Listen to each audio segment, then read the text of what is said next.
Welcome once again to the Forward Compatible Podcast. This is episode 32 for September 16th, 2012.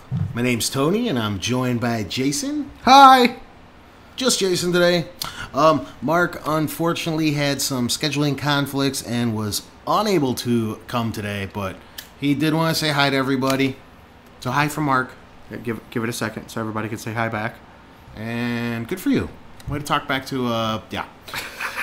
So, whatchamacallit? What do we... So we last week we had some issues. Yeah, you unplugged the computer again. Just keep blaming it on me. That's what I'm going to do. So we recorded a nice, sexy, long show. We had a guest on. We had Gooey come on from... We actually met him at the Zelda Marathon, and we became friends. We invited him on the podcast, and we had a great show lined up. We actually posted it to... Mediafire. Yeah, and YouTube. And then a couple minutes later, we were getting feedback from you guys that the audio cut out after the first 3 or 4 minutes. So we pulled the files immediately. Mark took a look at them. He did what he could, but to no avail. The file was lost. It was lost. So midweek, because we had trouble all getting together, I just decided to record a show just so you guys could have some content. I ended up putting together a nice little half-hour show, but I couldn't figure out how to upload it. So, yeah. There's like this lost episode now. We'll put it up eventually. It'll be up there soon. Yeah. Also, too, we are technically in the studio, I guess. Sort of. It's unfinished, so if you are hearing a little bit of an echo or something, that's because the walls are still completely bare and nothing's working like it should be, which is on par for... how we do things. Yeah, it's pretty much gonna sound like normal, isn't it? Yeah. So anyway, I guess that covers everything, huh? Yeah. We could hop into our weekly roundtable. Oh, well, also, if I'm a little sniffly, it's because I have a cold. So sorry. Sniffly. If you're a little what? Sniffly. I think I heard you say sniffly. Sniffly. Snippily or something. Nipple slip. Nipple slip. So let's hop into our weekly roundtable and catch everybody up on what we've been playing since the last time we all spoke. I've been playing the Walking Dead social game on Facebook because I have nothing better to do with my life. Walking Dead? How is that? It's okay. Okay at best? Yeah, I mean, I like I said, I haven't spent any real life money in the game or anything like that. It's a time killer. It's cool for what it is. And it's also preparing me because the show comes back on in less than a month. It's really soon, isn't it? Yeah. I have like 2 episodes left in season 2. Oh. Do you own it? Yeah. I own it. Via the Pirate Base. Yeah. I bought them. Oh. Well, you're a gentleman and a scholar. Just the other day. Yeah. Was that all you played? I think so. I really... Slow week? It's been one of those weeks with the cold and everything. It's been more TV than it has video games. Rock on. As for me, I actually started episode 2 of Back to the Future. Yay! I 100%ed the first episode, so yay! Decided to move on a little bit. Aside from that, I did... crap, I don't even remember now. Mass Effect. That's right, yeah. Mass Effect. So, I own all 3 Mass Effects, but I just haven't gotten around to them. I started the first one way back in the day. I was like 3 or 4 hours in, put it down, just never picked it up again. So I restarted it just to refamiliarize myself with what's going on. I am enjoying it significantly more this time around. And then I'll probably push through those 3 games at some point. I doubt I'm going to be able to apply the 200-300 hours that most people pour into those games, but Andy. I hear if you just stick to the main quests, each one's only like 20-30 hours, and that's probably the extent of what I'll do to each game. Get a feel for it, yeah, what have you. And the real time suck I had this week was, of course, Ratchet and Clank HD Collection, which I have not put down since I bought it. I almost beat the first game. I just got to the final boss yesterday, but I died. And I got mad, so I turned it off. Rage quit. And then I had to go to a wedding. So I didn't get to play it again. And now we're recording. So yeah. I'm going to go try it again a little bit after this. But yeah. I know what's going to be consuming my life in less than, just a little bit over 24 hours. Why? Is something coming out tomorrow night? Maybe. Is something really big that we're all looking super forward to coming out? Yeah. And if you can guess the game, go ahead and send it to us in our social media. It's Barbie's Magical Playhouse. Exactly. Yes. No, we're talking, of course. Are we spoiling it, or are you really trying to make a game out of it? No, go ahead. Yeah, we're talking about Borderlands 2. We're all fucking ridiculously excited about it. Yeah, so expect next week's podcast to be nothing but Borderlands. All right. Here's the other thing. Normally, right now, as most of you know, we hop into the news, but something ridiculously big happened this week, and that was, of course, Nintendo's big-ass press conference regarding the Wii U. Ripped off Apple. So, what we're going to do is we're actually going to axe the news, especially because Mark's not here anyway. Yeah, and I don't want to steal his section. And, yeah, so we're just going to do an extended segment, topic of the week, on the Wii U. But first, we actually are going to address the emails. Social media. Email? Social media. From email? Social media. We're actually going to go back. These are 2 weeks old now at this point. Yeah, a week to 2 weeks. Yeah, we already answered them, but we're going to answer them again for they're you. on that Lost podcast. So we're actually going to go straight from email, then we're just going to have an extended Wii U talk. Yeah. Now, we did tease via the Fosbooks last week that we were going to be launching our tournament, but because Mark is not here, we're going to hold off on that for one more week. Yeah. So, yeah, look forward to that. So we're going to jump right into social media. No, I'm not playing my jingle, because I'm still sick, so... Email? Social media. Email? Gabe Bustos. What's up, Gabe? He asked us, do we think Nintendo would still be around if Shigeru Miyamoto was never hired? Okay. Do you want to... Who wants to go? I remember my answer. Go for it. Okay. Me, personally, I think the entire face of the industry would... be significantly different. I don't think any of these companies would be around if he was never there. He's the Michael Jordan of video games? Yeah. At that time, I think he's a little younger than us, right? He probably doesn't remember back to the NES, I'm assuming. Who? Gabe? I guess. We're guessing? We're the old guys, Yeah, remember? we are the old guys. Back then, the Atari left a very, very bad taste in everybody's mouth because of the amount of shovelware that was coming out. There's actually Deja vu. Right. There's actually a video game crash back then, and people stopped buying video games. Video games as a whole were very, very close to completely dying out. None of this would be around had it not been for Nintendo. Nintendo was so scared, in fact, of calling it a video game console because they thought nobody would buy it. They lied to everybody and called it an entertainment system. And that's why it's the NES. Yeah, it came with Rob the Robot, marketed it towards kids and whatnot. So I feel if he was never around and he never created Mario and Zelda, the NES never would have hit in America, and video games could very well be dead. There would be no Microsoft and Sony, and that, like, I don't think the face of Nintendo would be different. I think the entire industry would be different without him, as in non-existent in this country. In Japan, I'm sure it'd still be flourishing. They never had a nothing bad happened in Japan. Yeah. They didn't have droughts. They just carried on. I'm going to take it in just a slightly different route. I think by this point, they would probably be just a software developer. They wouldn't be one of the only 3 consoles that are left.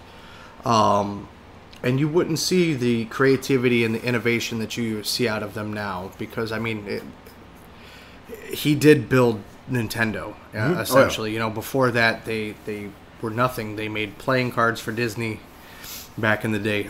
So I think they would have been more along the lines of like Sega is now. They probably would have software. Yeah, just purely software. You'd be seeing, I don't know, Kid Icarus. I think he didn't make that one.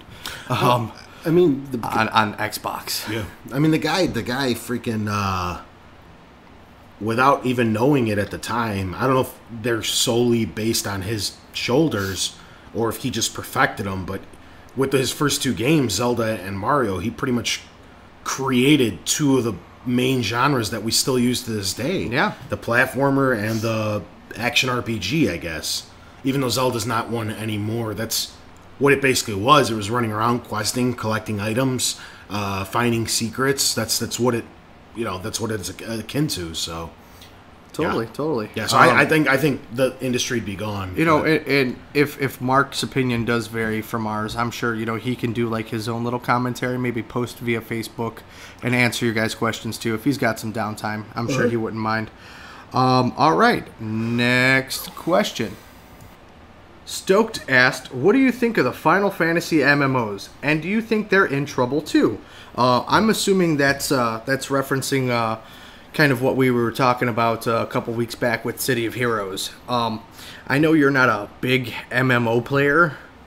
I definitely am not. I think you've only done what, DCU maybe? I did a little bit of DC Universe. Okay.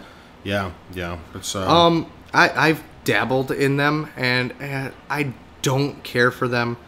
Any game that de-levels you as you die and you can actually lose XP is not for me because I die a lot.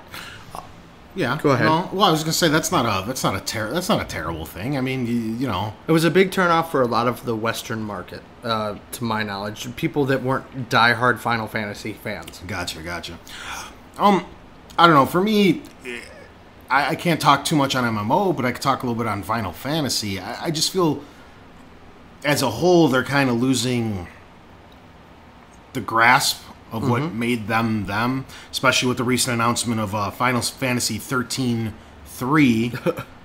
because so many people were clamoring for a second, and it was so well received, saying this very sarcastically, obviously, that it merited a third chapter in that.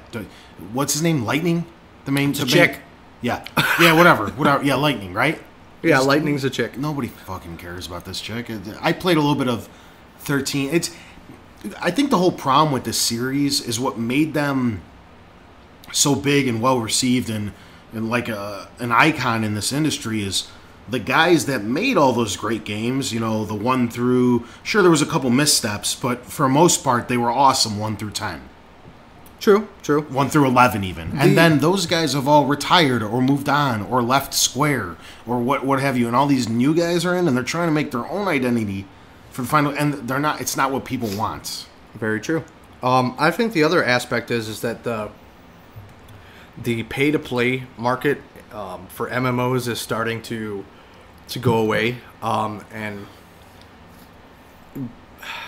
you have to pay, at least for the Xbox. You pay for your Xbox Live, and you're paying for a subscription to play the game, and the player base just isn't there. So, do I see them like going away completely? No, but I don't see them jumping into this market down the line anytime soon. The only ones I think that can really get away with the pay-to-play is World of Warcraft, because from what I understand about all these MMOs, is all they MMOs is all they really do is create a distraction from World of Warcraft. Like I remember. What was that one that released? Aeon? I don't know. All these, they pop up, and everybody's like, oh, no, the Star Wars one is the one I'm thinking of. And everybody left World of Warcraft, excuse me, for 2 months. They left it for a month because they with the 30-day subscription that you got for free when you bought the game. They played it for a little bit, and then they all go back to WoW. That's all that happens. Every time a new MMO comes, you get some people from WoW.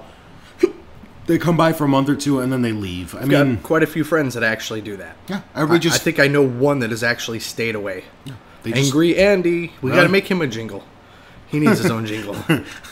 Angry Andy, and then it's Here he comes to save the day. And then it's like the psycho sound. But yeah, I don't see them doing another one anytime soon if they're smart. Yeah. The only way I see these surviving is they have to go free. It's the only way that I like. WoW is the only one that can get away with the monthly fees. I suppose. I mean, they've even the free ones suffer. I mean, rightfully so, though. World of Warcraft, granted, that I think they're still at like 9 million, maybe 10. They've lost like 2 or 3 million people. Mm-hmm. That's a lot. Yeah. Well, they got that new expansion coming up, that Panda one. So yeah, I remember when that was announced. I texted my buddies. I said, "Have fun with your pandas and your Pokemon, because now your non-combat pets, you can make them battle in arena-style fights." Really? Yeah, essentially Pokemon. Yeah. So that sounds. No, I'm sure that'll bring some people back, at least for a few months, and then it'll dwindle off again. So. Adam, Adam. Nice. All right. Next question is from Andrew Dillon. What's up, Andrew? He says, what character has the most unfitting voice for his or her appearance? I know we kind of struggled with this last time. I forgot who I said that. Yeah, mine was a smart-ass response, and I said Steve from Minecraft. Yeah, do you remember mine? No. I had a good one for this, too. You did. You did. The problem is I stalled the entire time when everybody else was going around the table, and then it finally got to me. A bad voice for... Oh, crap. I definitely should have pre-planned for this. We should maybe come back to this one. Yeah. Because there's going to be a lot of dead air if not. We could always try to answer it on the Foss books if you can't think of anything. Because, I mean, yeah, rightfully so. It is a little late in the evening and, you know. Yeah. Let's go on to the next one and we'll come back to it. We'll try to come back to it. If not, we'll answer it for you. No, I'll come up with something by the show. Okay. That one caught me off guard. Yeah. Okay. Metro Android asked, what is the most expensive video game accessory you've ever bought? Okay. This one I do remember answering. Yeah. I personally Twizzlers. am not a big collectible guy. Mm-hmm. I rarely get anything other than the standard edition.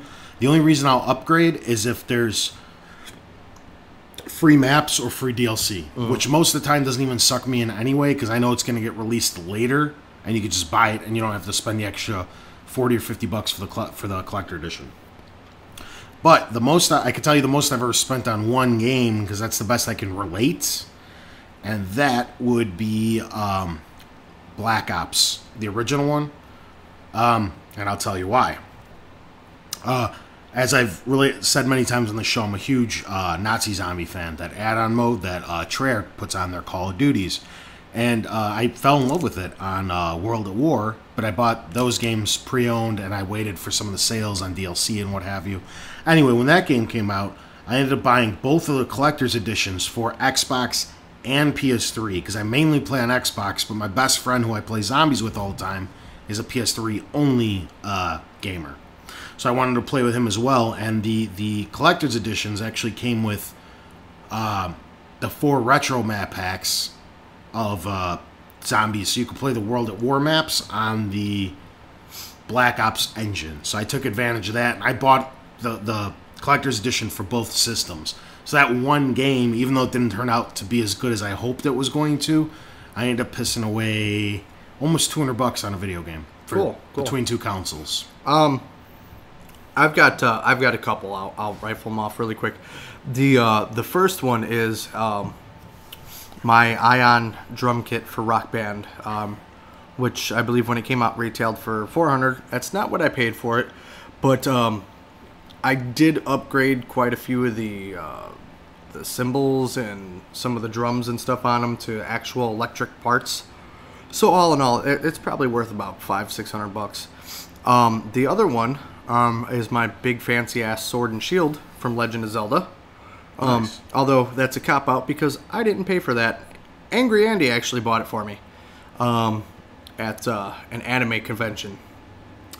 I bought a GameCube specifically to get the Legend of Zelda Collector's Edition. I have that, yeah. Yeah. And then my big one, and I'll pile them all together, which is I'll add all 3 games together. My statue, my cog tags, my t-shirts, my books, my underwear, is Gears of War. That's I've spent a lot of money on Gears of War stuff. I know you have. You're A wearing lot. Gears of War headphones right now. I am, and I even have the Gears of War soundtracks. Oh, yeah? Yeah, This I played them for my midnight release that I had, and that's where I won my award. Take that, Buck the Bunny. Yeah, suck on that. He's a douche anyway. Did you come up with the... I was actually thinking about it the whole time you were... Because I have not you were yet. not looking in my eyes. That's what I was doing. I was like, I'm still thinking about it. It will come to me. I will Okay. have something for that. And it's just to clarify, it's just bad voice acting in a good game, or just unfitting voice, like whose voice didn't fit. I remember what mine was now, so maybe mine will spark yours a little bit. game came out earlier in the year, was called Lego Batman 2. Yeah. Which I absolutely loved. First Lego game with voice acting, which was actually pretty cool. My problem was I grew up watching Batman the Animated Series, and Kevin Conroy and Mark Hamill as the voice of Batman and Joker. They've even done movies, and they were both the characters in Arkham City and Arkham Asylum. And then you get this this video game, which is very much in the vein of the cartoon and makes references to it, and the way that the characters act and the way the voice actors act, they're trying to play it like how Mark Hamill and Kevin Conroy did, and they don't live up to it. I'm not trying to take much away from them, but you know, when you have Joker and the guy who's trying to do the voice of the Joker is trying to laugh like Mark Hamill, it just doesn't work. Okay, I remember one of... It wasn't the game in particular. I remember yours. What was it? It was Mario. Weren't you making fun of Mario's voice? No. Because he's Italian and he's fat and he shouldn't have a high-pitched voice like that? Maybe? Maybe. That could have been one of mine. Yeah. I remember parts of my big one, but I just had a... this is another game that came up that's exactly... Because I don't remember which game, but it's actually... it's occurred many times, and it kind of... doesn't bother me, but it's just kind of weird. Yours was a Jack or a Daxter or a Ratchet and Clank, I remember. There was somebody's voice in one of those. The voice acting is awesome. Like Captain Quark and Dr. Nefarious. Those are good voice actors. Anyway, the one that I came up with now is this game called Blue Stinger from the Dreamcast. It's actually relevant across a bunch of games. You'll get the point in a minute here. What it is the game was very, very, very prominently done in Japan. So it's clear that when it was programmed, the characters, their mouths move to make it look like they said... See, now you remember too, right? Yeah, see, I can't remember the game you were talking about. Yeah, it makes it look like, you know, because the lips are moving to say Japanese phrases. Yeah, because they made a Godzilla joke. Yeah, and then when they transferred over to English, either the should I keep going? Yeah. Yeah. When they transferred over to English, either the phrase cut off while their mouth was still flapping, or they would continue talking after their mouth had shut. So it just seemed really weird. It's basically what you see in kung fu movies, where the lip sync doesn't. And some of the games in particular, Blue Stinger was actually not that bad with this in particular, but some of the games, they would just like hire whatever. Like it almost seemed like it's English. Yeah, for one. They don't. Yeah, it almost seems like all your base are belong to us. Yeah, it seems like they don't. They're just like, well, whatever. You kind of understand. It seems it's like that whole thing where stuff gets like lost in translation. Where even if they kind of understand English or they speak English decent, it's not perfect. It's the same reason you got stuff like that new thing for PlayStation where transfarring, where they like make up words because they sound like really cool in Japan. But is that how like SmackDown's now in the dictionary? Is it? Uh-huh. Transferring, I think, was just a play on words with transferring. They're like, oh, but let's make it sound cool, and they don't. It's like really, the Urban Dictionary. They don't realize that it just sounds stupid over here. Even they're trying to like please us or appeal to us. They don't. Whatever. So yeah, I'm gonna go with Blue Stinger. But like I said, if you remember the exact one you were talking about, put it up on the Foss books. I will. They do it in a lot of games. I mean, like Tekken did it. Yeah. You know what I mean? Like.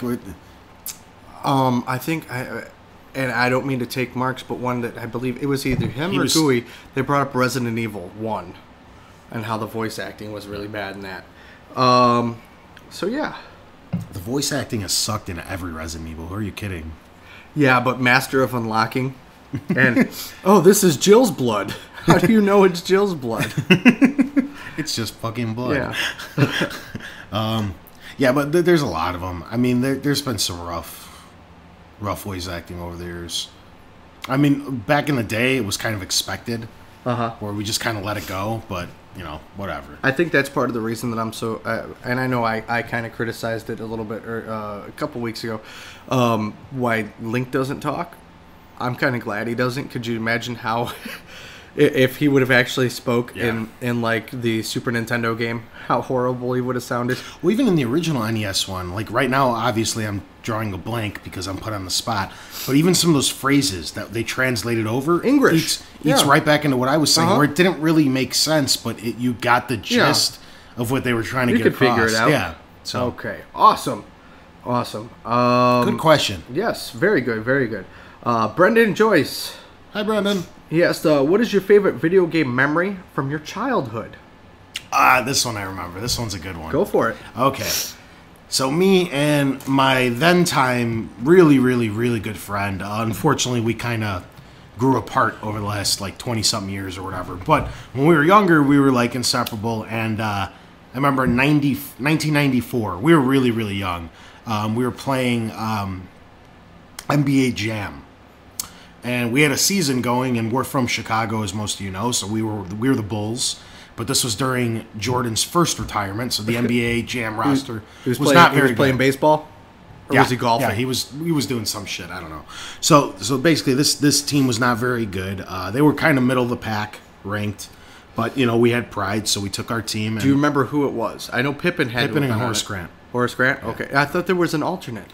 B.J. Armstrong? Yeah. Nice. Okay. So, the way it worked out, because the game didn't really have a campaign mode, if any of you can think back. It was actually just beat all 30 teams or 32 teams or whatever it is. I mean, it had like a tier, though, right? Like you'd move up it as you went. Yeah. So that's all it really was, but we didn't know any better back then. It was just like, it was just fun to beat all the teams. So we were actually, we got through the whole thing, and I remember the way the game ended was crazy because spoilers. Yeah, the way it worked out at the time, the Seattle Supersonics were a really good team. For the younger listeners, they are now the team in Oklahoma City. They moved. Thunder. Yeah. But back then they were the Seattle Supersonics. They had Sean Kemp and Detlef Schrempf.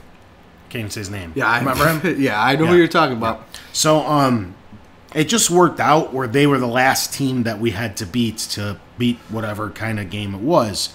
And I remember we were losing with like a few ticks left, and we had to drain one. It was like under 10 seconds. It all happened so fast.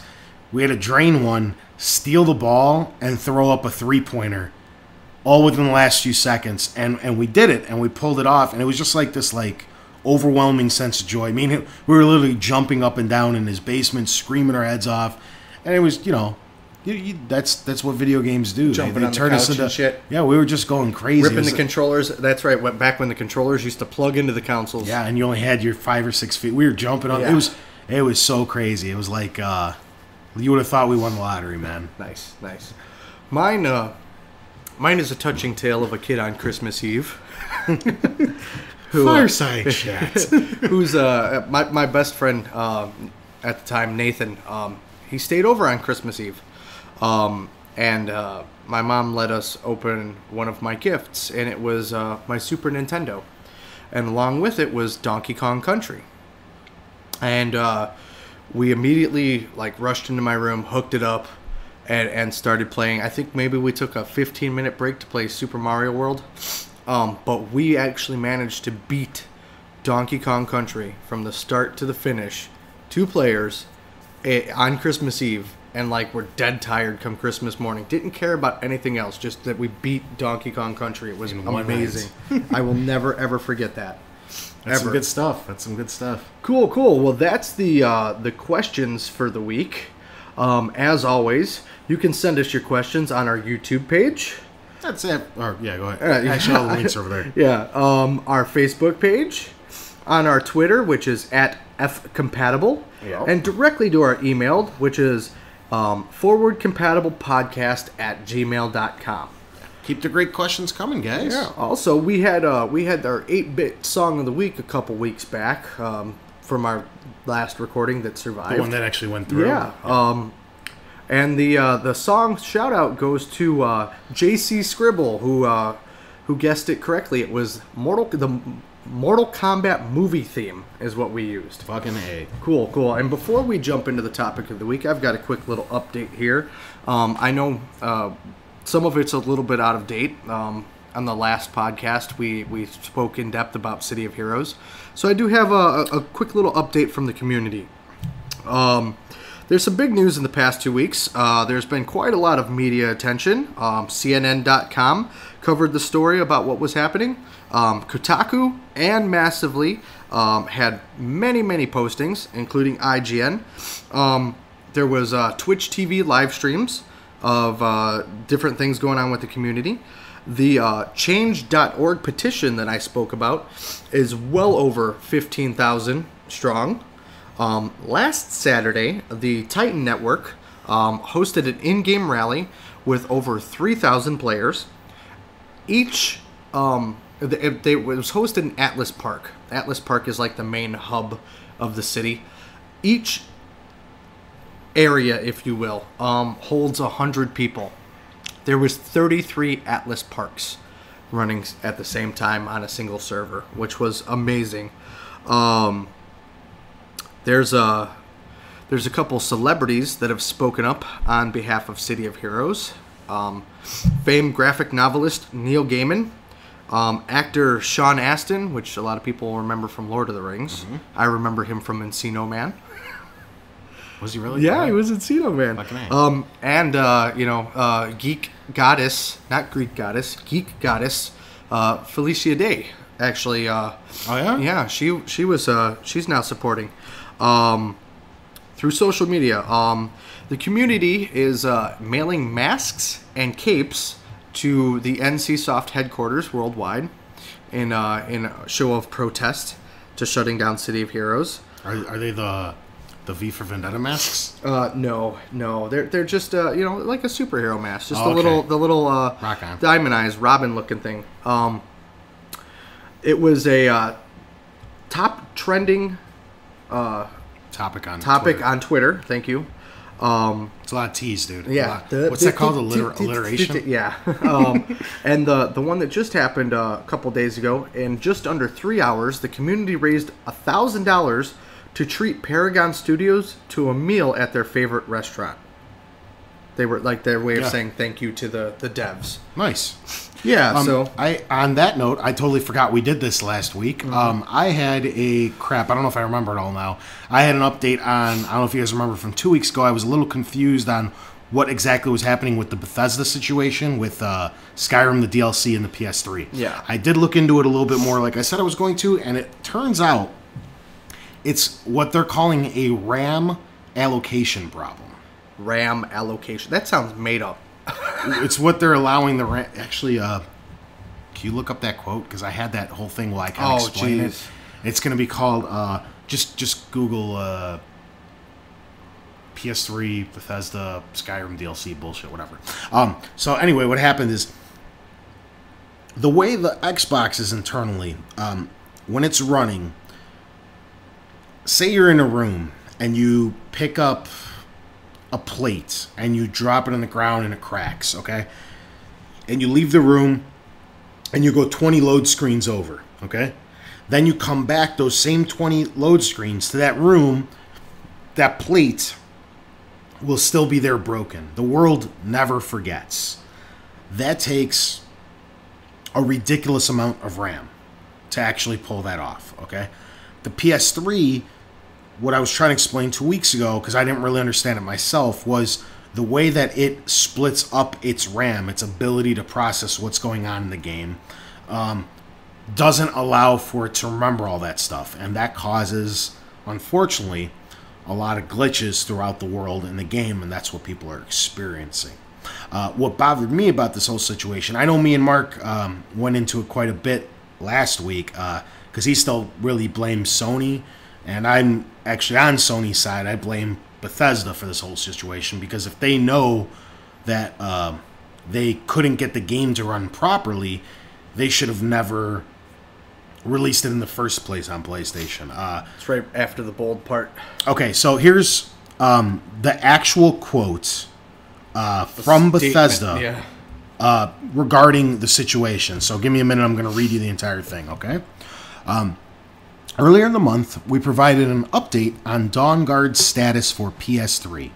It's been a few weeks, and we wanted to make sure everyone knows where we're at with Dawnguard.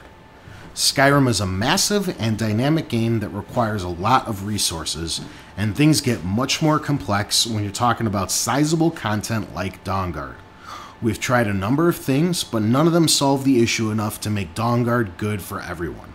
The PS3 is a powerful system, and we're working hard to deliver the content you guys want. Dawnguard is obviously not the only DLC we've been working on either, so the issues of adding content get even more complicated. This is not a problem we're positive we can solve, but we are working together with Sony to try to bring you this content. Excuse me. We wish we had more definitive answer right now. We understand the frustration when the same content is not available on all platforms. When we have an update, we will certainly let you know. We deeply appreciate all the time and support you have given us, and we'll be doing our best to return that. So what they're saying is they don't ever think they can fix it. There's something wrong with their programming that doesn't mesh well with the PS3. They don't think they're going to release the DLC because the DLC is so broken they can't get it run right on the PS3. Problem with that, to me, is Skyrim didn't run well on the PS3 either. So why did they force that out on none of their games have run well on the PS3? Yeah. But that's my issue. It's like, why was it okay for you to push Skyrim out broken to the PS3 gamers and not tell them, like, hey, it's a little glitchy, sorry, before they bought it? And you could do that, but now that it's time for DLC, no, that's too broken. We don't want to do that to our PlayStation gamers. That's a little messed up.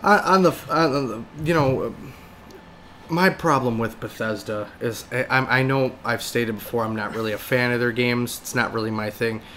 But it's like typical of them to release broken games. And their excuse is, oh, well, the worlds are so big and there's so much stuff. That still doesn't excuse, when a dog's head is floating through the air, detached from the body. And again, I'm not knocking them. I'm just saying, they do use it as an excuse quite a bit. And I know, now we're taking our shots and everything. Mark's the PS3 guy, and he was kind of sticking up for them and everything. No, I was. He was against. Right. He's against it. Yeah. He thought it was all Bethesda's. Okay. He thought it was all Sony's fault. Okay, I think it's both. I disagree. The PlayStation's been around since 2006. That's it. Bethesda knew what they were working on. That's the technology. That's what's available. Sony never begged Bethesda to make Skyrim on the PS3. They never went to Bethesda's studio and be like, please build us this huge open world game. No, Bethesda went to Sony and said, hey, we like a dev kit. We want to build something for your platform. If you're going to do that, build it the right way. Okay? Sure. The problem is they built it for the Xbox, which is fine, but then they ported it over to the PS3. They're not the same system. If you're going to charge $60 to the Xbox guys and $60 to the PlayStation guys, you should build two different games, one for each console. You don't just build it for the Xbox and port it over and expect it to work perfectly. I seriously think it's squarely on Bethesda's shoulders. The only problem with that is that, obviously it's not cost effective. No, I understand why they don't do it. I'm just saying, like, you can't blame the PlayStation. Sure. I think the only reason that I even stated that is because I know of other games that have had issues with having things run properly on PlayStation. Oh yeah. And hopefully Sony will rectify some of that with the next console. Well, I think they're gonna switch to more of an Xbox type thing where they're gonna drop so many cores. Yeah. And they're gonna because the thing is that the Xbox has only 2 cores, I think, but it has a little bit more RAM. Yeah. And the RAM is available to be split up a little bit differently. We're the wrong guys to be talking about all these tech specs. I got a rough idea. The PlayStation actually has half the RAM the Xbox, but it has 7 full cores to utilize everything. Sure. So, anyway, that was all the catching up from 2 weeks ago. So like we said, normally now we do our tournament talk, but Mark's not here, so we don't want to start without him. We're going to hold off one more week, and that means we can hop right into our extended coverage of Tony's topic of the week. You didn't give me any backups at all. I thought I had to sneeze. I thought you were going to hop in there. Did you see that look on my face? Oh, yeah. You looked like you were sniffing a fart. Yeah. Yeah. Well, because I'm sitting across from you. Well, yeah. These things happen, sir. So, as most of you know, the Wii U, Nintendo, had a huge press conference. And they finally answered at least some of the burning questions that have been plaguing all the gaming community's minds for over a year since E3 last year. Yeah. So I say I don't think there's a point for initial thoughts on this one because I have so many bullet points. Just dive right in. Okay. First and foremost, price. It finally got revealed. There's 2 different bundles. There's a white one that comes with 8 gigabytes of internal memory, and that one is going to cost $300. It comes with a basic console and one of the tablet-esque game pads. There's also a $350 version. That one's called Premium, right? Yeah. Okay. That one actually comes in black. It comes with 4 times the memory. Yes. 32 gigabytes. Like I said, it's black. It also comes with a gamepad and a 2-year whatever to Nintendo Network. Is that what it was? Which is free anyway, but it gets you 10% off like the online game. all the stuff off the digital store. It also comes with a charge station for the tablet controller. Yes. And it comes with a Nintendo. What is it? Nintendo Land? Yeah. Is one that game what that's it's called? actually Nintendo costing, Land? Yeah. Yeah, and that's going to end up costing $50 or $60 on its own. And that one's actually only $350. Yeah. So it seems like the far, far better deal. The only problem. They're sold out everywhere. Sold out everywhere. Yeah. We'll get to that in a little. How do you think they did on the pricing? I think it's okay. I don't think it's too bad. The only problem, and I know a lot of people jumped on like we mentioned, a lot of people have already pre-ordered and jumped on board for the more expensive one. With the tablet the way that it is, I didn't see them going any cheaper than that. Yeah, I really, they really couldn't. They did say the tablet is $170 to replace. Yeah. Well, I got a whole segment on the tablet too, so I don't want to go too far into that. As for me, the pricing is a little high. I could have definitely dealt if they were both $50 cheaper. Like if it was a $250 and $300. Sure. Instead of, I think that was that just you being cheap? No, I think that would have been fair. Yeah, no, I agree. I relate it to the tech that's in it. Even though they haven't released specific like graphic card and whatnot, what's in it? It's pretty aware that it's ridiculously similar to current gen systems. Yeah. It's very similar to a PS3 and an Xbox, and the PS3 and the Xbox can both get away with selling their consoles for $200 with the same technology inside of them. Well, yes. Sure, Nintendo's newer, so they should be able to charge a premium for that. I get that. Also, look at the internal storage. Like, the PlayStation doesn't come with anything smaller than 160 gigabytes. Yeah, but on the flip side, the Xbox only comes with 4. But that's something they just started recently. They always had minimum of 20. That's something they just started, was that crap with 4. So. But also, too, you have to look at your standard controller, which retails for $60. As well, the Nintendo one. The gamepad's $60. Well, I understand, but I'm saying comparative to what they're giving you in the box, half the price is that tablet. So that thing better be awesome. I know you want to do a completely different thing. You know what? But I think a big point of the price is that tablet itself. Let's hop right into that. I, for one thing, that's a crock of shit. $170. The thing doesn't by itself. Yes, by itself, it doesn't even have multi-touch. Okay. For those of you who don't know what it is, or even if you do, or whatever, I'm going to explain it regardless. If you picture pretty much any smartphone on the planet for the last 4 or 5 years has had this technology built in. It's not even considered like revolutionary anymore. Mm-hmm. This is old tech. It's basically like the ability to pinch.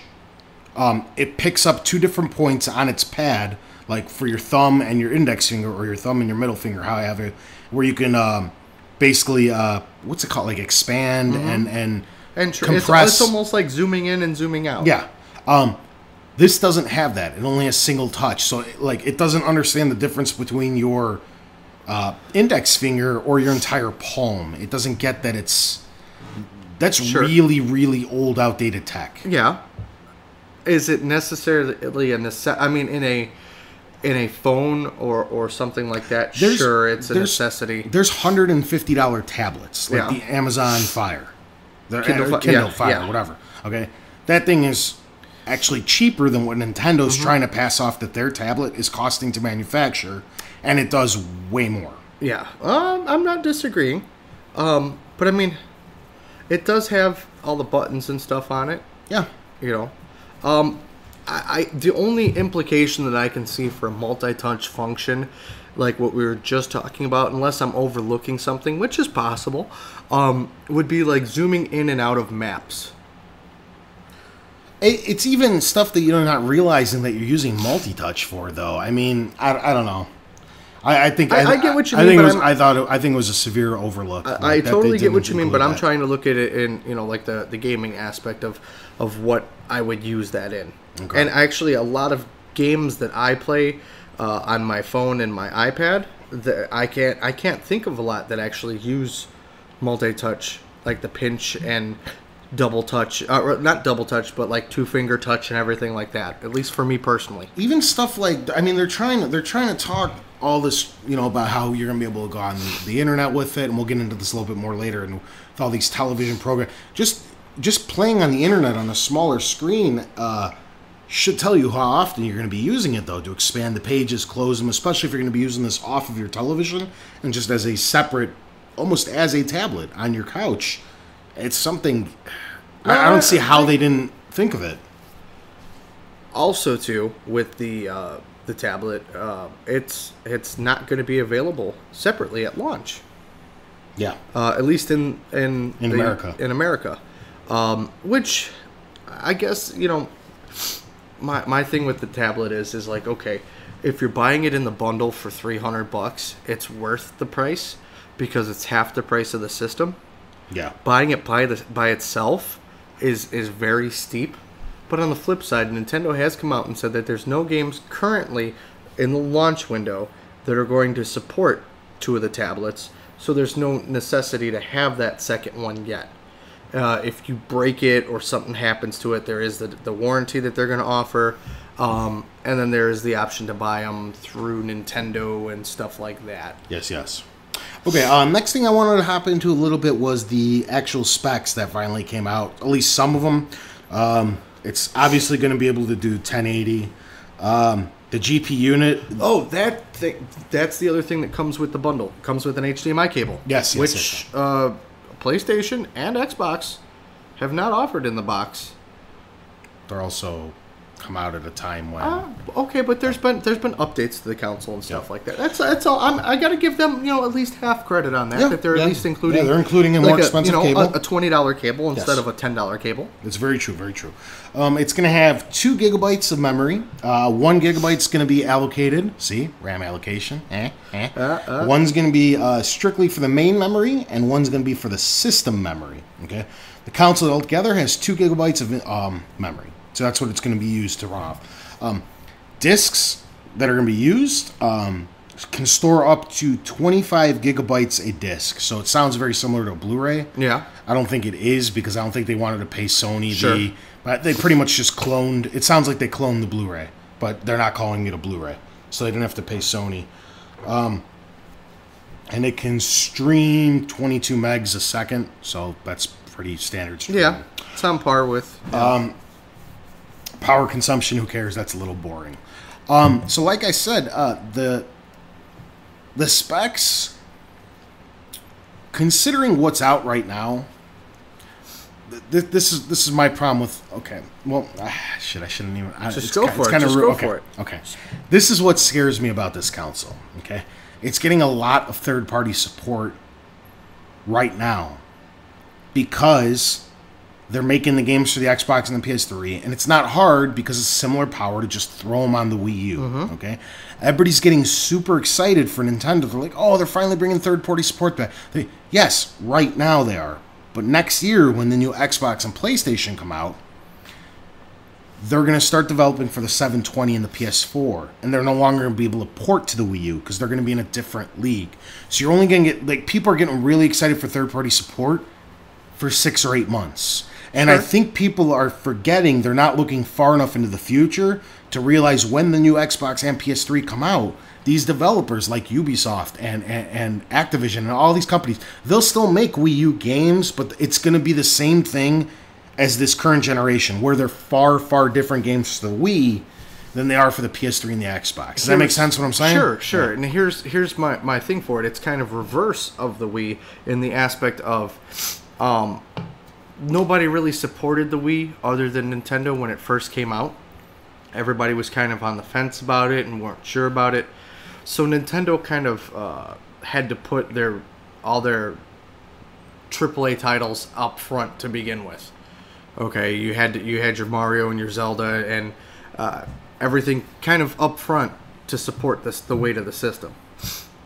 This time around, sure, the third-party developers are on board with it now for, let's say, we'll round it up the first year, okay? Because even if the PS4 and the Xbox 720 come out within the next year, the games aren't going to take that big leap like they do, because they don't for at least the launch windows suck. They look a little bit better than what current games are until they learn how to develop for them. Yeah. So I'm saying 1 to 2 years, you'll have the strong third-party support for the console. By that time, that's when you'll start seeing the Nintendo AAA titles start to roll out. And then on the back end, support the system. It's kind of like what Sony did almost, okay? Sony relied heavily on third-party support when the PS3 launched. Then then on the back end, they started putting out all their heavy hitters. Okay. So, I mean, I totally get where you're coming from, but I'm thinking that they might have thought of that just a little bit at this point. Okay. Speaking of third-party support, I mean, let's talk about that a little bit. I think it's the thing is that the games that they're flexing are already out elsewhere. They don't seem to me... For the most part, yeah. They don't seem to me like system sellers. Okay. I mean, Darksiders has been available for 2 months. Mass Effect 3 has been available for 6 or 8 months. Batman's been available for 8 months as well. That's fine. I'm glad the Wii U is getting these games, but if it's not, to me, it doesn't seem like it'd sell a Wii U. I mean, nobody is sitting at home, like, I guess Xbox-less or PlayStation-less, and just being like, no, I'm going to wait for the Wii U. Since last year, they were just like, no, I'm going to wait for the Wii U to play Batman. Mm-hmm. Like, who did that? Nobody's going to be like, oh, Batman? Hell yeah. Well, let me go buy a Wii U. I guess the only people that I could see doing that is people that only have a Wii. But if they only have a Wii, I don't think they're, like, into Xbox and PlayStation's world enough to even know what they're missing out on. There's exceptions. See, I don't know, because like me, okay, you guys know from the guys that listen to the show, I built a PC recently. But up until that point, I never had a gaming PC. I relied heavily on consoles. So when I was in console... how's that gaming PC working out for you? It's fine. Yeah. But when I was in console world, I didn't even know of stuff that was coming out strictly for PCs. Sure. So the people, to me, that only owned a Wii didn't even know they were missing out on Batman. It just... When it's not in front of you, you don't care and you don't surround yourself. I was kind of talking about maybe the slightly underprivileged kid, or the kid whose mom doesn't want him to have an Xbox and maybe goes to his buddy's house and tries out Batman and thinks it's the greatest game in the world and like, oh my god, now I can play it on the new Wii system. And my mom will buy me a Wii system because she trusts Nintendo. Yeah, and spend $60 on a game that you can buy the game of the year for $30 on PlayStation or Xbox. Okay, well, surprise, surprise, I have, one pre-ordered. For me, there probably be 3 purchases. The new Super Mario Brothers Wii U, which I hate that name. Zombie U, which is a third-party game developed exclusively for the Wii. And I'll probably pick up Batman. Because, again, yeah, I'm a huge Batman fan, but actually it kind of interested me to be able to use the tablet with the gadgets and stuff like that. It seemed interesting, and I've honestly been thinking about going back and replaying through Batman, and I will support Nintendo and support Rocksteady by paying the extra $30 to experience it in a new direction, or a new way, a new light. That's very admirable of you. For me, I don't see a point. Nintendo is very, very good at developing their games for them. And that's what and I agree that games that come out in the future, like, to me, they should have been trying to secure Borderlands 2 Okay. Not Mass Effect 3 that's been out since November of last year. But then... See, Borderlands is coming out this week. So Sure. when the Wii U comes out in a month, Borderlands has only been available for 1 month, Well, not a year. They have Black Ops 2, which will be, I believe, the week after it launches for PS3 and 360. Yeah, which is good. That was a good third-party acquisition. Bayonetta 2 is exclusive to the Wii U. So another, Yeah. and then, believe it or not, Zombie U has actually gotten quite a bit of hype behind it. That looks like a very interesting game. I could totally see Capcom developing a specific Resident Evil titles. Hopefully it's not on rails for it. Yeah. Okay, actually... Ooh, shit. Uh-oh. No, whatever. I thought I deleted a little too much. Oops. Okay, so, like we were saying, Nintendo, most people look at them as, like, innovators, yeah? They bring motion gaming, they bring all this... I wouldn't... I mean, if you're asking me personally, not since, like, the N64. Yeah. Well, most people... And I mean, like, all right, N64 launched in, late... In 95, 96? If you talk to the hardcore Nintendo fanboys, they like to pretend... I have a Zelda tattoo. They like to pretend that Nintendo revolutionizes everything. No, Nintendo recycles their old ideas. Here's the thing. To me, with this console, it seems like they're copying more than they're innovating. Well, They give a lot of shit to, PlayStation or Xbox for stealing, like, motion gaming. Like, they took that. With this upcoming generation, they completely stole the 360's controller. good for them. Yeah, because it's a very good controller. Good for them. Yeah. Ooh, yeah. And also, I don't understand the sudden interest in acquiring all these. They were making fun of Microsoft when Microsoft was going out. Nintendo came out and said, like, I don't have the quote handy, but they were making fun of them when they were locking up ESPN and locking up Comcast. Sure. And they were like, what are you guys doing? You know what I mean? And now it came out that the Wii U is getting all this crap. It's trying to turn itself into a DVR, which is something Microsoft pioneered as well. Yeah, but this one's actually going to have a TiVo. That's kind of awesome. The next Xbox and PlayStation will I have hope that so. crap too, yeah. Off topic. And there's nothing wrong with what they're doing, but it just doesn't seem to me like it's the super innovative console that everybody's pretending it is. What I think is, I'll start at the beginning, is I don't think Nintendo's been innovative in 20 years. And again, I'm 1/3 Nintendo fanboy. Nice. They recycle old ideas. Okay, they tried motion gaming back in the day with the Power Glove and the little stomp pad and track and field pad and everything like that. They tried 3D with a Virtual Boy. Okay, and guess what? Now we're talking about touchscreen gaming. I'm pretty sure the DS did that first. So they're just recycling their old ideas over and over, and there's nothing wrong with that. I mean, there are no good ideas left in the world. So just putting a new twist on it isn't necessarily a bad thing. But that's literally what Nintendo's been doing for the last 20 years. Even look at their franchise games, Mario, recycled over and over with a new twist. Zelda, a Donkey Kong, everything. On the flip side, I think that maybe, as we were talking about earlier, how Square Enix is kind of losing touch with the fan base, that Nintendo is maybe starting to listen to theirs a little bit more. Yeah.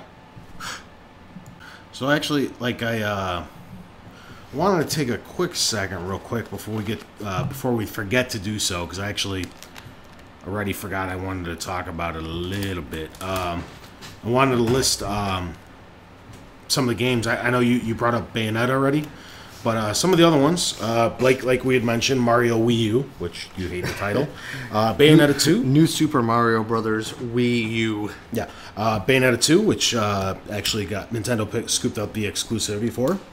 Some of the multiplayer games that they actually got confirmed at that particular press conference was 007 Legends, which I know I'm looking super forward to, but I'm going to end up getting on the Xbox. Yeah, I've got it pre-ordered for the Xbox. Yeah. Black Ops 2, like we had mentioned earlier. They actually locked up Skylanders Giants. That was already who didn't see that coming? But, Wasn't that coming out on all systems anyways? Yeah, but they didn't know if it was Wii or Wii U yet. Yeah, but I just, Yeah. They also locked up a Monster Hunter something 3. I think it's just a re-release of the Wii one. I'm not sure though. Okay. And I know we were talking a little bit about that service that they're providing. They've dubbed it TV, I think is the way they want it said. It's just a big TV with the II at it, like Wii, but TV. I don't know. Like I said, it's a DVD or a DVR, and it's also going to get you your, at this point, pretty much expected Netflix, Hulu, Amazon Prime. I'm assuming HBO Go at some point. It actually looks really cool because the way that they're utilizing it is with the tablet controller. So it's really not like super whatever. I mean, but so you look down to scroll, and then you could have whatever playing on the background. At least I'm hoping that's how they do it. Theoretically, yeah. Yeah. I mean, unless you have to pause it to be able to scroll, which would defeat the purpose, because then you might as well just have it on the big screen. Yeah. But we'll see. We'll see how that all plays itself out, I suppose. Whatchamacallit? Okay. So, if you guys were, when this thing first, like, what was it, E3, I think we were talking about. Sorry. It might even have been further back than this. Maybe even before you joined us permanently. We were talking about it, and I was actually the only one who was excited for the Wii U. Okay. And everybody else was like, nobody else was sold on it yet. I'm still not. Okay. That's what I was going to say. This conference, you actually, first of all, well, are you actually more excited or less? Like, what did this conference do for you? Did it, like, build up anticipation or? No. It was just like, finally. You know, we've only been waiting how long for this announcement? I think it was kind of nice that they finally did it. I made comment before that, you know, they kind of ripped off Apple, but that's kind of what I was speculating they were going to do anyways. They were going to make it its own event. Okay. I think it's, as far as anticipation and build-up and everything, it's nice that we're finally getting into that next new generation of gaming. And, I mean, okay, you know, it's with what will be, you know, underpowered system in, you know, a year. But at least it's, you know, the first step in the right direction. I think that's what I got most excited about. Yeah. It's like the first shot fired. For me, I would like when this thing, because the problem is I think I feel a little less excited now. I was really excited when this first got announced, because I can't think of his name, Reggie Fils-Aimé, the guy from Nintendo America, right? Yeah. When it was first being talked about, he's like, "Oh, we're focusing on the core. We're doing all this for the core. We're gonna upgrade the power. Finally add the online." And the way he made it sound was more or less what I was hoping Nintendo would have done the last 3 consoles, which was finally bring Wii into, or the Nintendo brand into the modern era. Technically. Well, yeah, he brought in. No, he's bringing it into the current. Yeah. So with them jumping the gun, I felt that if they would really have passed up the Xbox and PS3, it would have put a chokehold on Microsoft and Sony, forcing them to up the timetable of their launch windows, and we would have brought in the next console war. Sure. I was really excited about this. I was really happy. I thought everything. I saw that preview with Link from was it E3 a year and a half ago? Yeah, we don't talk about that. That looked awesome. I was like, oh my god, this is. I think that's the one, and it's not even got anything to do with their current the press conference that they just had. It's going back to E3. Is they're not launching with a Zelda title, and well, you got to look at the turnaround. I mean, things just came out. I know. Yeah, Skyward Sword just came out. I know, but it's still, you know, the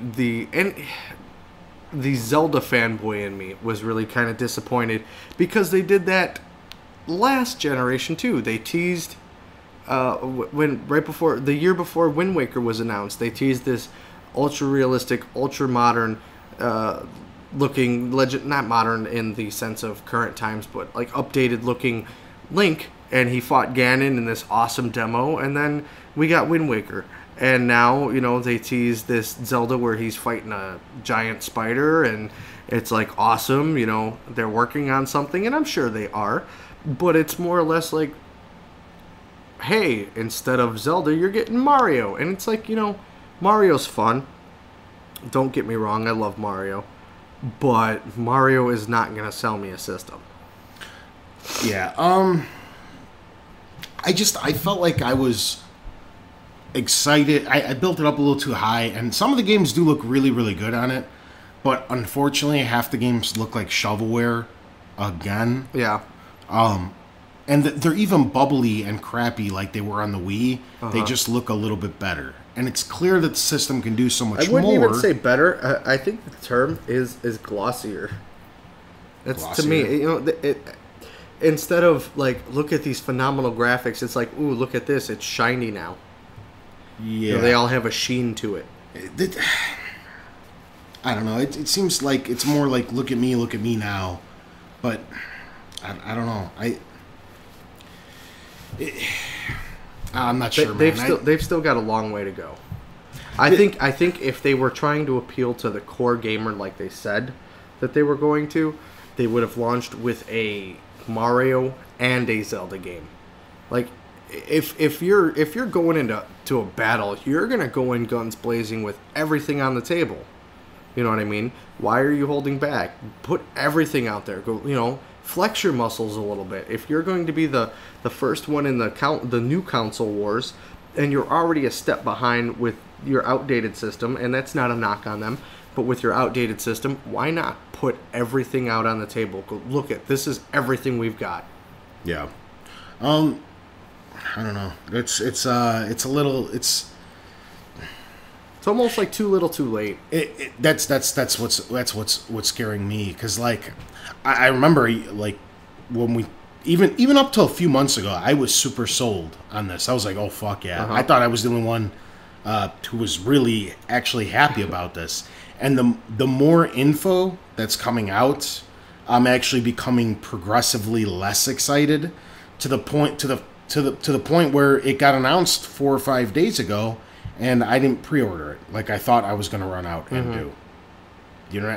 I've been clamoring for a new system. I bitch about it every couple weeks on the podcast that all three manufacturers are long overdue for a console release. Yeah. And with me talking like that, it should have been pretty evident that I'd be the first one out the door to run out and get it. But like I said, as they're showing off more and more and explaining more and more, they're actually kind of losing me. Yeah, and I guess it's like the kid in me that made me kind of jump the gun and go for it.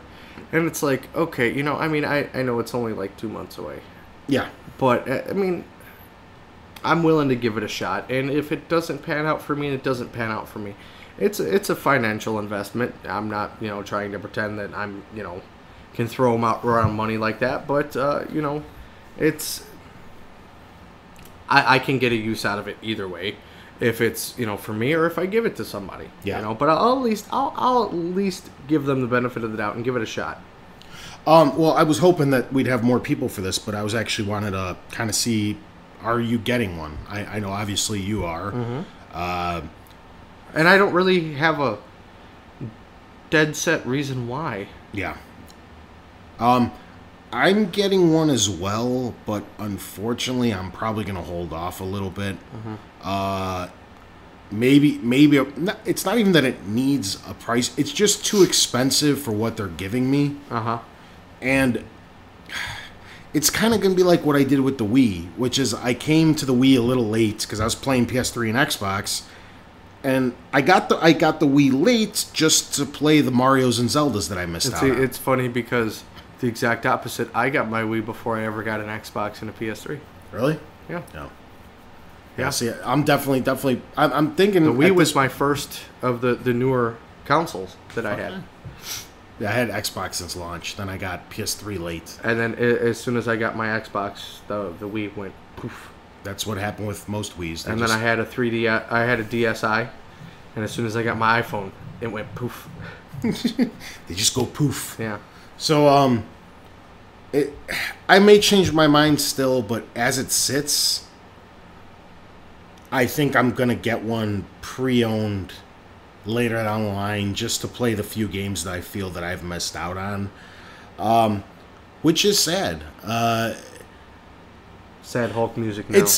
Okay. The Wii U is amazing. They're actually sold out of pre-orders, but Nintendo's actually notorious for doing this. They short the amount that they actually ship. They know they're coming out right before holiday, and that's how they're going to create their demand. Yeah. And, you know, this is how they create a frenzy. It's not that there's actually a shortage. Nintendo's doing this on purpose. They do this every time. Yeah. But so I think the thing's going to sell very, very well. It's just it seems like this is the least like hyped the gaming community has ever been about a major home console release. You know, there's like no excitement generated around the Wii U. I made the joke earlier that Nintendo ripped off Apple, but they really kind of and remember, I'm the Apple fanboy. They really do go hand in hand though. The iPhone 5 was announced, and yeah, there's some cool new features, and it's new and shiny, and you know, but it's not anything that the phone that I have now couldn't do. It's just faster. It'll display things a little bit better. Mm-hmm. You know, it's not the best thing on the market, but you know what? It's sold out because just like with the Wii U, they do have that hardcore fan base that's gonna buy up everything that they put out. Yeah, and that's the only thing that's saving them right now. Yeah, I suppose. I actually only had a. I'm crying. Not really. Just a little sick still, right? Yeah, drainage. Nice. Yeah, like I said, this is like one of the this is honestly the least excited I've ever been for a console. Yeah, I know. You were like all head over heels for the. I was. Yeah. No, even this thing, yeah. dude. I was like, as soon as this thing got announced, I'm on the opposite end of the spectrum as we're approaching. What single title? Yes. Let's play a little game here. What single title would change your mind? Probably. Okay, here's the problem. As it sits, there's only one game that I want on the Wii U. Okay. There's a couple games I'd like to play, but there's only one game I want. That you have to have on the Wii U. And that's the new Mario. Really? Okay? Yeah. New Super Mario Brothers Wii U? Yes. That's the only one I'm upset I won't be able to play at launch. Everything else... What are you talking about? You just come over to my house. Yeah. Everything else is readily available on the systems I already own. Okay. Or I don't care about it. I get, like, Pikmin has a big fan base and stuff. I don't give a shit. I don't. What's why? What's selling you on Mario? I love Mario. Okay. I love every Mario that ever... And they're actually going seemingly back to... as much as I love the open world of, like, you know, Mario 64 or Galaxy, it seems like they're going back to the side-scrolling It's actually aspect. kind of nice that they're the same franchise, but then they're technically two different ones. Yeah. The two that would really... Because I can't justify buying a $350 console for one game right now. Sure. Okay.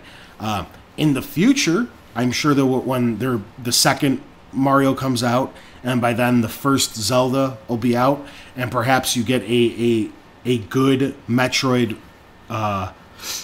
first-person shooter. You know, because... You think they're going to continue with the first person? If they do the primes, they will. Okay. And, you know, even a couple more... Because if anyone's got a bunch of great first-party titles under their belt, it's definitely Nintendo. And, you know, you start building up the Nintendo eShop to let me go buy some classics for pretty cheap and what have you. Eventually, I think that the library will get to the point where I can justify purchasing a Wii U, not to mention at that point, they'll probably be significantly cheaper than what they are right now. But as it sits, to go out and spend a $350 price point on one game, actually it'd be $410 plus tax because the one game I want doesn't come with the Wii U. So it'd be $410 plus tax with Mario. Who are you kidding? You'd buy the Pro controller to play it with. Probably, because that tablet controller does not appeal to me at all. I probably, yeah, so there you go. Exactly. It'd be $500 almost to play the new Mario. Yeah. That's fucking crazy. I just keep blowing my nose. That's fucking crazy. Aside from that, that's all I really had. I don't know if you want to hop into some final thoughts, kids, or...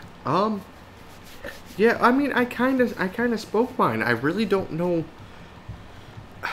I really wish that I could sit here and give a definitive reason why I'm getting the system. I'm getting it one day.